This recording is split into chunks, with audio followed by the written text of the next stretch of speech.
When you do hourly yourself as an employee, if you're trying to be an entrepreneur, as an entrepreneur, you think, I don't want to do hourly. I'm an entrepreneur. I want to scale my time. And I'm like, yeah, me too.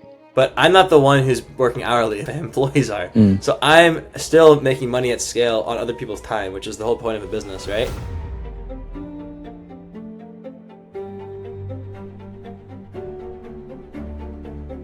Hey, Jacob. How you doing? Good. I think this is the first Clay Bootcamp podcast episode we've done with anyone as a second time guest. So it's cool to have you back. Ah, there we go. Well, thank you. Glad to be back.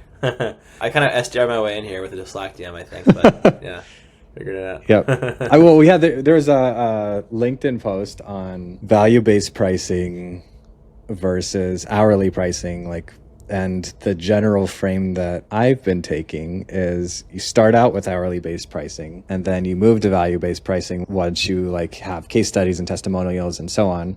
And you had a super interesting comment, which is you've moved back to hourly based pricing, something along the lines of you've moved back to hourly based pricing and it's working extremely well. I think that talking about this will be a massive paradigm shift for a lot of people who are starting agencies. And I think it can really help a lot of people. So I'm excited to talk about this. Yeah. Yeah, same. Looking forward for sure. Where do you want to start? What were you doing before this? Maybe, I know you've done a couple of different business models. You're very good at figuring out strategy and pricing and niching and so on. Maybe you can walk us through that and then talk about why you made the switch to this model. Sure. So a lot of my inspiration came from actually Alex Hormozi. He's one of the few business influencers that I follow, and I think what he says, I've never been to his conferences, but I think at least on YouTube and his books are pretty good. He talks a lot about selling the highest value possible product first before you go down market and pricing and whatnot. So anyway, I started out doing outbound. I don't talk about that too much in this one because I already have I think we recorded a longer discussion about why I pivoted from outbound, but I was doing outbound, and even when I was doing CRM, I was doing value-based pricing. So for those who don't know, value-based pricing. You're doing value-based pricing. Yeah. How would you define that? I guess it's like a high-level basic explanation is you kind of, through a discovery process, figure out how much value you're adding to the customer, either via increased revenue or cost savings or both or time. Some way to quantify that if you can. Sometimes it's more obvious if you're selling a sales solution. Other times it's less obvious, but it's still, you can sort of quantify it somehow. And then you charge basically a percentage of that. So 5%, 10%, whatever the percentage is of the value capture. Yep. And I think the thought process behind it is why would you charge hourly? Hourly is a factory worker method. And if you are efficient, if I work efficiently, I suffer because I work less hours. And if I work a long time to make me more money, the client suffers. Why would you incentivize taking a longer time by only being paid when you work more? So those are some of the attacks against, or the challenges against this hourly method. And with value-based pricing, you'd say, the client doesn't care how long it takes me. They want it to be fast. I also want to work fast, right? So it aligns the incentives. I think it's a high-level theory. And that's what I started out with. So would you say it's a good explanation of what value-based pricing is in general, or? I think it is. Yeah. Cool. So yeah, I started out there. I think I had between 5 and 14K a month clients doing outbound and also doing CRM enrichment.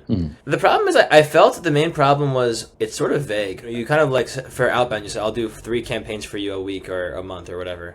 Or for CRM, it's these are your deliverables. But there's inevitably going to be scope creep that comes up during a project.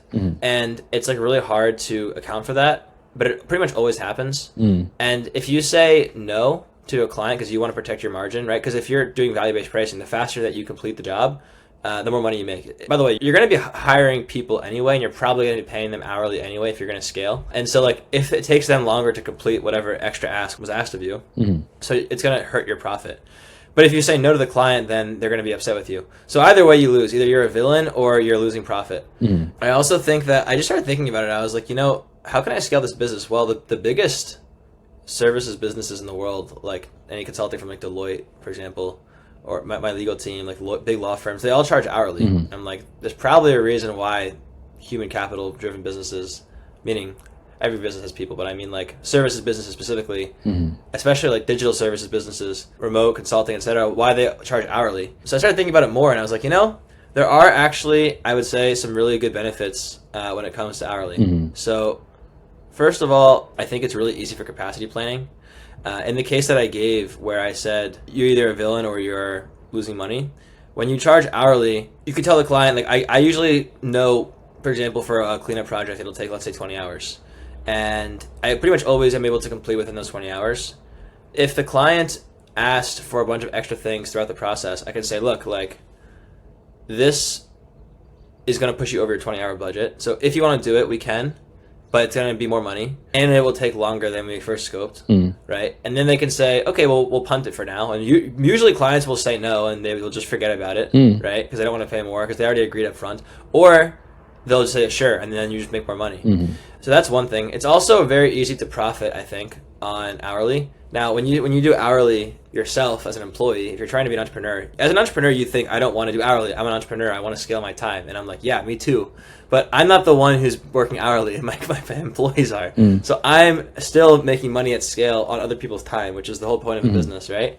So, and for the employee, they want to work hourly. That's kind of their mindset. They want the more stable paycheck. So for them, it's great. And I'm able to pay a very nice high rate. Like, my full-time employees make 6 figures, like mid to high 6 figures. And I'm still making a great profit because the clients I'm just billing on their time. I'm making a profit on the hours. The gross profit for cost of goods sold is very easy to calculate. And I think you have an hourly rate whether you like it or not. Hermosi talks about this. Even for an entrepreneur, even if you do value-based pricing, at the end of the year, whatever you charge, hourly or value-based, whatever you want to say, you made X amount of money and you worked Y amount of hours. So you divide those two and you figure out your hourly rate. Right. So like you can either pretend like you don't have one or admit that you do and try and do whatever you can to make it as high as possible is essentially the way I look at it. I also think that another thing, the last main benefit of hourly in and of itself, and I can speak about sort of how it's helped me, is for capacity planning. Like, you know, if I know that I have a client that's going to be retaining 20 hours a week or 20 hours a month or whatever, so then I have a time tracking tool I use. I can forecast how much resourcing I need per project.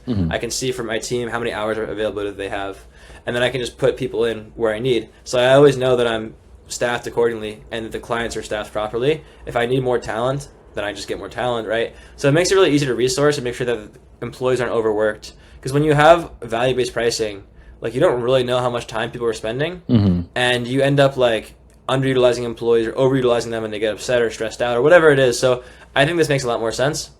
And in terms of the whole, like, the last point I'll say to kind of counter the challenges of this, which is about like, oh, you're incentivizing slow work, or meaning you make more money if you work slow, and if you work fast, you don't make as much money. So I don't agree with that because, I don't know, like, I'm still trying to do like good work. I just charge a high enough hourly rate where like I make plenty of money even if I work fast. And the clients are fine to pay for that. They'd rather pay more for like a really good person. Like I could pay a lawyer $800 an hour, another one $200 an hour. The first lawyer gets the same amount of work done in a quarter amount of time, but they do a better job. So they both make the same amount of money. One charges more per hour.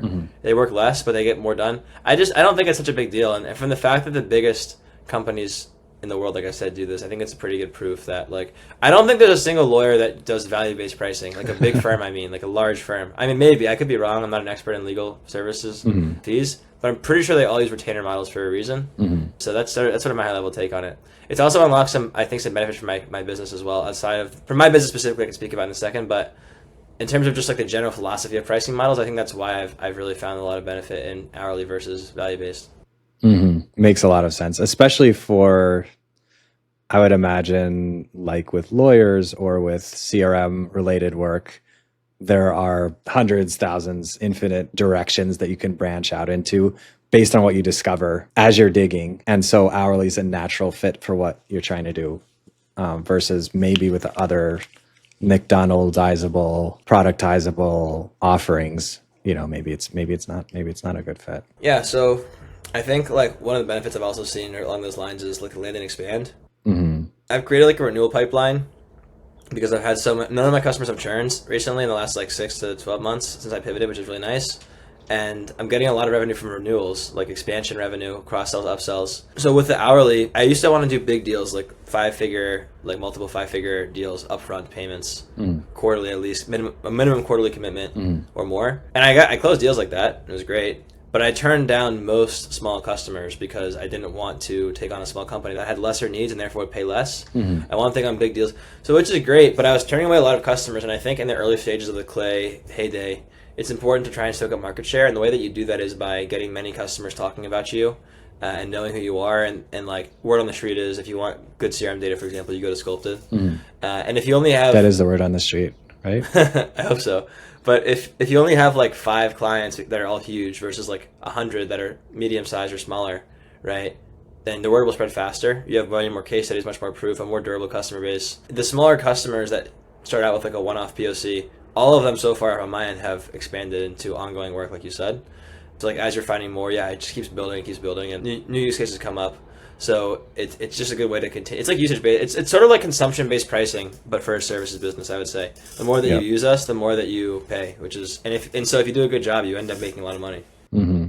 So like you were saying, yes, maybe in the short term you're incentivized to work as slowly as possible and rack up hours, but then you lose out if you're like not doing a good job. You're not going to get all that expansion. You're not going to get referrals. And yeah, exactly. Like at the end of the day, like you're still incentivized to work fast, because if you take a long time, the client's going to be like, dude, like there's no way it took you 5 hours to like import a CSV into Clay. You know what I mean? Like there's definitely like hard limits on how much you can juice it or milk it. And if you want to do a good job, like I'm naturally incentivized to crush it for clients, because I'm trying to get good case studies, good results, happy customers, expansion revenue, happy employees. And I just charge enough where like working efficiently is still worth our time. You know what I mean? Like even though we're working as fast as we can, I'm still making great money on the hourly. So it's fine. It works out. Nice. Do you like, I imagine this model has different bottlenecks than a value-based pricing model does. What's more difficult to do with this model? I actually can't think of anything really. Like I don't know. Like I'm just loving it. Like one of the things I do also that helps a little bit is like Clay does this, for example. Clay gives you a month to use your credits. They don't just they added a 1 month rollover, but after that the credits expire. So it's like use or lose it. So if I sign like a 1 year, 20 hour a month or 60 hour a month contract, I'm not saying you have a year to. Like you have 7 to 20 hours that you're buying that you could use all up front, or just wait 6 months and then ask for 700 hours of work all at once. That would I can't get that much capacity fast enough, right? What I'm selling is like you get 20 hours a month or 40 hours a month or whatever it is, up to 20 hours a month. You're paying me to retain my team for up to 20 hours a month, and that will roll over for 1 month. But after that, it expires. And so it's like a user or loser kind of thing where I'm incentivizing usage, and it's not accruing hours where it's just going to stockpile it's sitting around. So like worst case scenario is I use the full 20 hours and I have to pay the full 20 hours to my team.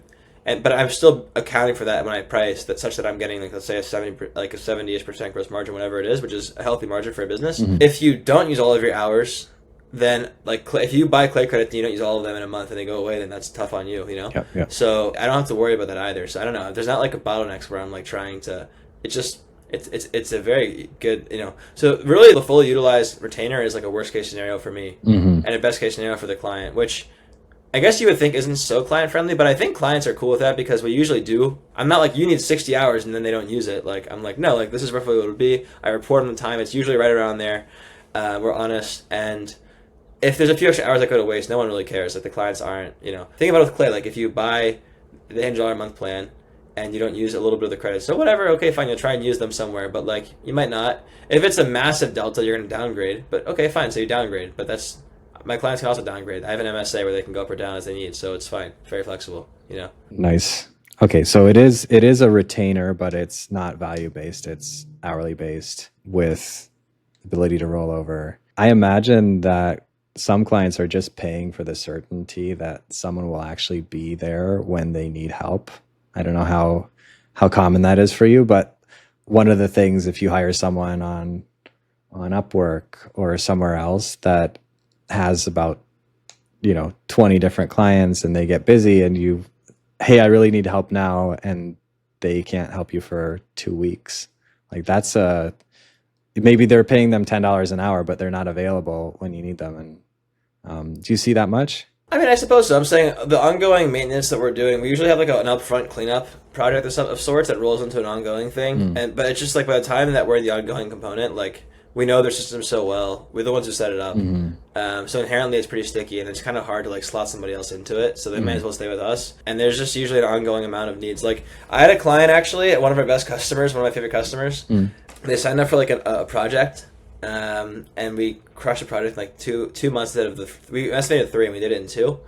And then the last month I was like trying to like say like, hey, if you renew like a maintenance plan before the end of the term, I'll give you a discount. I wanted to keep them on. And I just heard crickets. It was kind of odd. Like they didn't respond.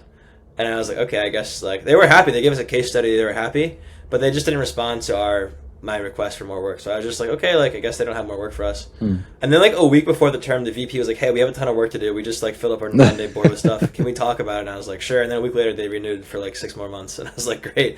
So like I think that like it just as people think about it more and they think about, you know, Clay is super broadly applicable for any business, especially a B2B SaaS company. So there's like always nooks and crannies to improve your data, like inbound lead enrichment, event lists, webinars, lists from sales teams, you know, the CRM hygiene stuff, ongoing. Like there's always, and as businesses change and evolve, their data enrichment needs change.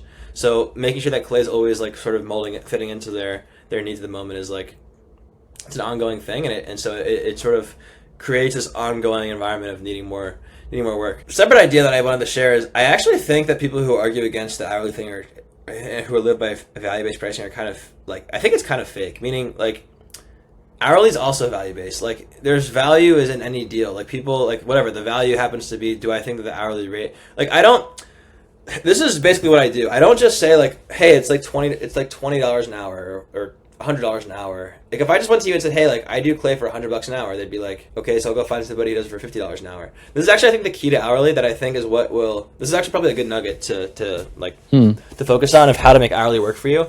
I don't, like, just put my hourly on my website, like, Clay services, $100 an hour, because then you're going to be competing in a market in a commoditized market where like there's a million Clay experts and they're all selling hourly consulting, and so all of a sudden you're like, and you just go to like the cheapest expert, right? It's like if you're going to buy, and this is like a Hormozy example, if you're going to buy an apple, so apples are pretty much the same, so you just go to the cheaper Apple store. But if you have an apple that's like really, really like organic and healthy and whatever the benefits of the apple are, then you'll pay more for that apple. Even it's like, what do you mean you paid $10 for an apple? Yeah, but it's like the best apple ever. So if you go to Japan, it's more like 200. 200? Well, you get some people like they make like this one grape that's the perfect grape, and you give it as a gift. So it's not for yourself, it's for a gift. And then, you know, there's a culture around like, you know, like you open up the box, oh wow, like, and then you experience it together. As I understand it, I'm not an expert, but like there's some pretty weird expensive fruit culture. Yeah, so you want to be the expensive fruit culture of Clay, and here's how you do it. I don't have the hourly, like the hourly is kind of like in the fine print. It's not like, you know, like in like any kind of healthcare commercial, they're like, this is an amazing drug, and then they're like, it might kill you and cause all this other, you know, and like really call your doctor before you try, whatever. Like, but they do that in like 10 seconds, and then the rest of the ad is like how awesome this drug is. So for whatever. So I'm not saying that I'm bait and switching clients, but what I am saying is that I understand their needs. I'm an expert. I really am an expert in Clay and data and go-to-market. So they can tell when I speak to them that I know what I'm talking about. And they just want to have that feeling of trust, like this guy knows what he's doing. Because when you sell a service, you're not selling, it's not like I'm selling I have this can of Lysol right here for some reason next to my desk. I think I was like disinfecting my desk for some reason because I'm a germaphobe. And fine. This is a product that I can show you and give you the benefits. You can feel it. You can maybe spray it, you know, right like that, boom. And, no, I'm kidding. But the point is, like, when you do a service, there's no like finished CRM data to show. It's just you trust that I will do it for. I have examples of other clients, but it's more of a trust.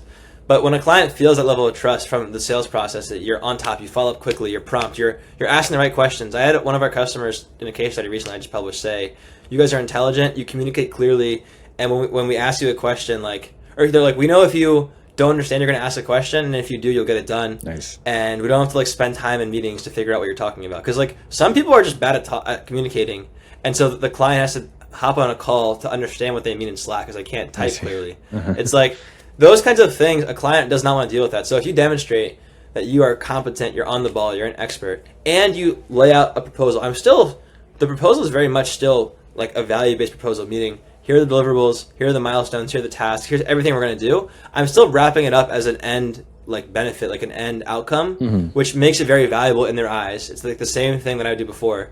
The only thing is in the pricing section, instead of just saying a price, I say price, and then I say up to this many hours, and if you go over, then it's this much per hour. So basically they're like, great, because it's basically the exact same thing as value-based pricing, where you're just making up a number and you're getting your hourly as high as you can, but you're just capping the amount of resources you're willing to give to the project.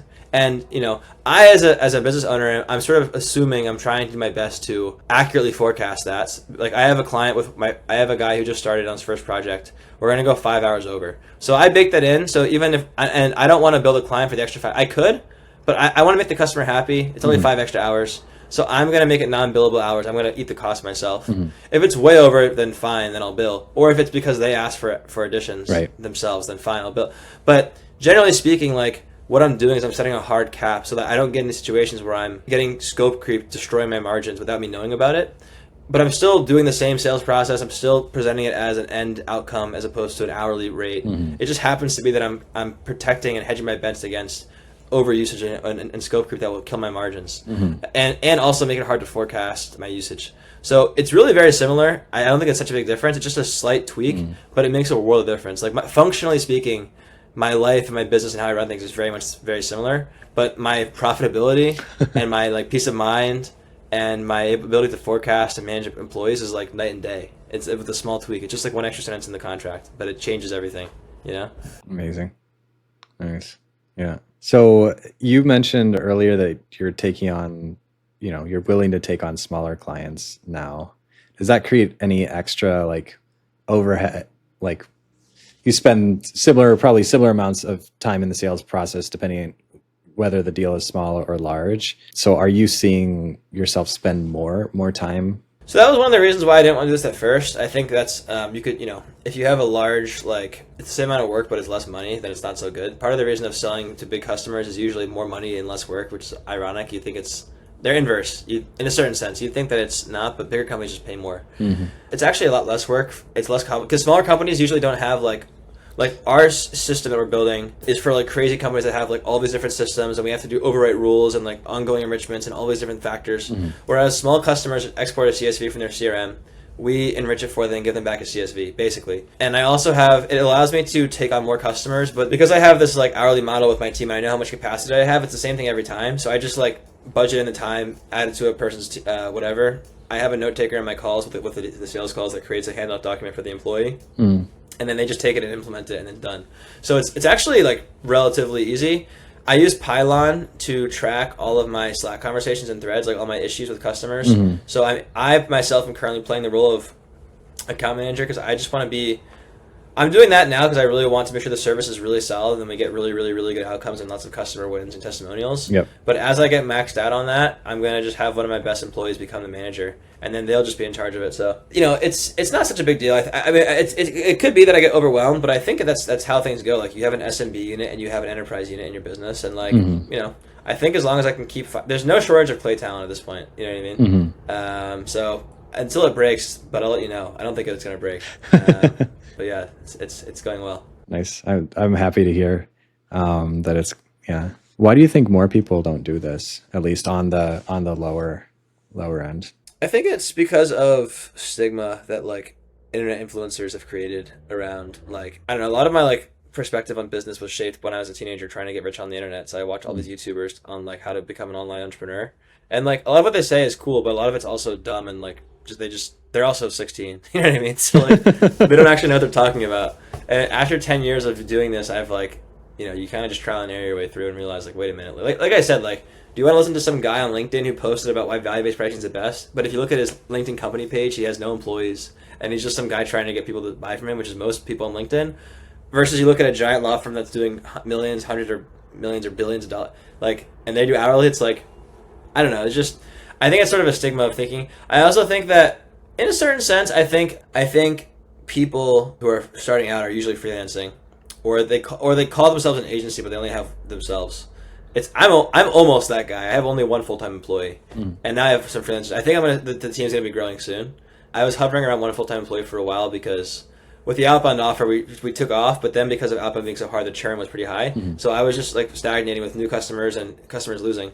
Now that I'm retaining and expanding accounts, my existing customer base is growing revenue more, plus net new customers are adding to it. So now it's really accelerating, and I think you're gonna hopefully see more people added to my headcount. But I think when you're starting out and you're just a one-man show, whether you call yourself an agency or a freelancer, people don't want to do hourly because part of the dream of becoming an entrepreneur is not being paid hourly and time freedom and whatever, all those things, which is not true because, I mean, yeah, I have a flexible schedule where I can sort of like, if I want to go out with a friend, I can just move my meetings and like kind of I don't have to ask anybody, but then I have to catch up a lot. So whatever, entrepreneurship, there's trade-offs. Usually people who are starting out are going from a full-time job where they're tired of being paid hourly and they want to get the scale and the flexibility and the time and income of, the time. They want their time back. They want time freedom, so to speak, whatever that means. They want more scalable money. And they feel that if they charge hourly, they're going to still be stuck in the hamster wheel of having to work hourly. So I think the main shift in mindset is that it doesn't have to be your hours. It's like, I think that's a big shift. you can charge an hourly rate for yourself, which is pretty high, and that's fine. But you can also find somebody, you'd be surprised. You can find people to do it for way less than what you're charging because they don't have to do, the hard part is getting customers. So if you can get the customers, then you're in business. And now you just find somebody who does it for way less than you, who's also very good. Yeah. And they just don't know how to ask for more.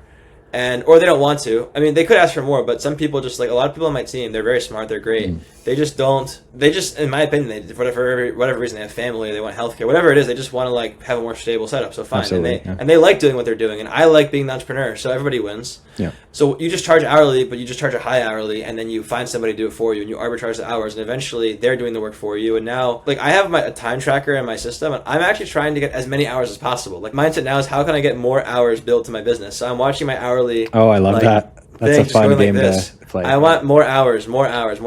It's like playing a video game when you're like, I used to play Rust when I was a PC gamer.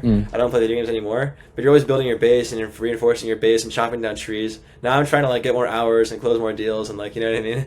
But it's more of like a business video game than like a video game. But yeah, like it's you don't have to look at it. It's not your hours. It's someone else's hours, which is the whole point. But hourly makes it easier for you to get the time freedom that you want by using someone else's time. Yeah. So. Yep. I think Robert Kiyosaki talks about this in Rich Dad Poor Dad. So maybe that's a good book for people to read if they want to understand more. Which of the Kiyosaki books? Rich Dad Poor Dad. It's like a classic. I see. I actually, like, I know a guy who's, I don't know how much money he has. I think it's with a B. He's very, very wealthy and successful. He ran a few public companies. And he was like, you should read that book. And I was like, okay, I'm going to read the book. So I think it's still a classic book. It's a classic. Yeah, I think we agree on a lot of the classics. Like we talked the last podcast about $100 million offers with Hormozi. Yeah. Rich Dad Poor Dad is a classic for rewiring your brain to be able to do the employee mindset. Yeah. And then also How to Win Friends and Influence People. Great one. It's a good one as well. Yeah. Though it can train you to be a people pleaser as well if you're not careful. Yeah. I'm definitely a people pleaser naturally, so maybe I should be more of a jerk sometimes, but whatever. And the other ones that you should never read is 48 Laws of Power. That's the anti-recommendation. I don't know if you ever read that. I haven't heard of it, but it sounds a little bit sadistic. It is, yeah. It's like people say, like, oh, I read this book and I took over my jail cell block, or like it's how all like Machiavellian type things and some fun stories about, again, Japanese monks and all sort of. But anyways, yeah, don't read that. That's the only book I don't recommend. Okay, great. I've seen some interesting things with hourly and mindset as well. As we wrap up, like often the difference between charging 10 or 20 or 50 or 100 or 250 is just like asking or being confident enough to ask. And like when you get in that walking it up cycle, you're like, oh wait, I said double my normal price, and people are like, okay. Like Asher, one of my students just said this recently, and it's like, it's so true. Yeah, I have a story about this that I didn't think was true. I mean, part of it is that like your goal and your willingness to ask is sort of correlated to your competency and what you're used to. So it does make sense because people who are newer aren't confident enough to ask because they shouldn't be confident to ask, whereas people who are confident to ask should be confident. But you can jump the ladder by just For sure. But I do think it's good to like work your way up and get experience. But now that I've done that, and I'm still always climbing, but now that I've done that for the last few years, looking back at what's changed, I mean, yeah, like years of experience, but also I just ask for more. Like it's not, like you said, I think an easier example of this is when I was working as a salesperson at Experiment 27, Robert Indris, who was the head of sales, I guess back then, I don't know, I think he was maybe the CEO, I don't know what his official title was, but he was effectively the head of sales. He was like training us on how to close. He told us like you should ask for an annual 19-year-old salesperson, first sales job, and like selling to agency owners, so they don't have tons of money, but they were like larger agencies with over 7 figures for the most part, but still not like huge funded SaaS companies that have tons and tons of cash. And Robert was like, ask for an annual contract up front. I was doing outbound cold email to source these deals booking the meetings, closing them, and asking for. Oh, wow. And he's like, ask for an annual contract. I'm like, you want me to ask for an annual contract on the second meeting after a cold? Like, imagine I booked a meeting with you, and I was like, yeah, it's 1 year, 50 grand. And he asked for upfront. He said, ask for upfront payment. I was like, are you insane? No, who's gonna do that? I was thinking I'll ask for $5K a month. That's like, wait, 1 month, month to month. He said, no, but you ask for that, and then when they say no, which they're going to say no, then you say, okay, we'll do quarterly, but we'll increase the price. You pay more for the quarterly or whatever it is. And I started doing that, and it worked. We got, back then, I'm saying I usually did quarterlies back then. Now I still like quarterly. I think quarterly is good because it's enough of a commit, and if you do a good job, they're going to renew. It's not a big deal. You know, some customer, but I have signed 9-month. I just signed a 9-month renewal with upfront payment. And the way that you do that is as follows. When you get to 3 or 4, this I guess was 5 years ago, I would have been like, how did you get an upfront payment for 9 months? Like, why would someone? The answer is because small companies, yeah, they don't want to pay upfront because they're broke. But large companies have a budget for the year. And I don't think they actually care about when the money goes out or not. Like, it doesn't matter to them on their annual budget if it's monthly or what. They just have a certain amount to spend, and they want to maximize their dollars. So if you say, I'll give you a discount for buying in bulk or committing for more or paying upfront, and the way that they do their books, they don't actually look at it as monthly, or they just look at it as the budget's going down. So if you say, I give heavy discounts for more hours per month, more months upfront commitment, and paying upfront.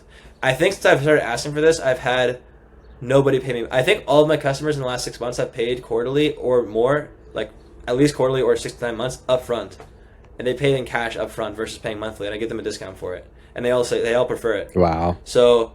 It's just, but if you had told me that 5 years ago, I'd be like, there's no way they'd pay up front. Why would they do that? It's like, no, like, it's a trade. I'm on the call. I said, here's the price. If you want to lower the price, you can pay me up front. You can give me a case study. You can commit for more months. You can buy more at once. All things I want to incentivize, I'm willing to give in on.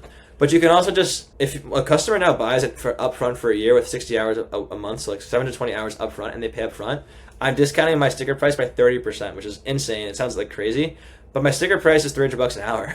So my actual fully discounted is $200 an hour, which is still a good margin for me. So I don't care, and I'm getting a huge commitment, and they like it too.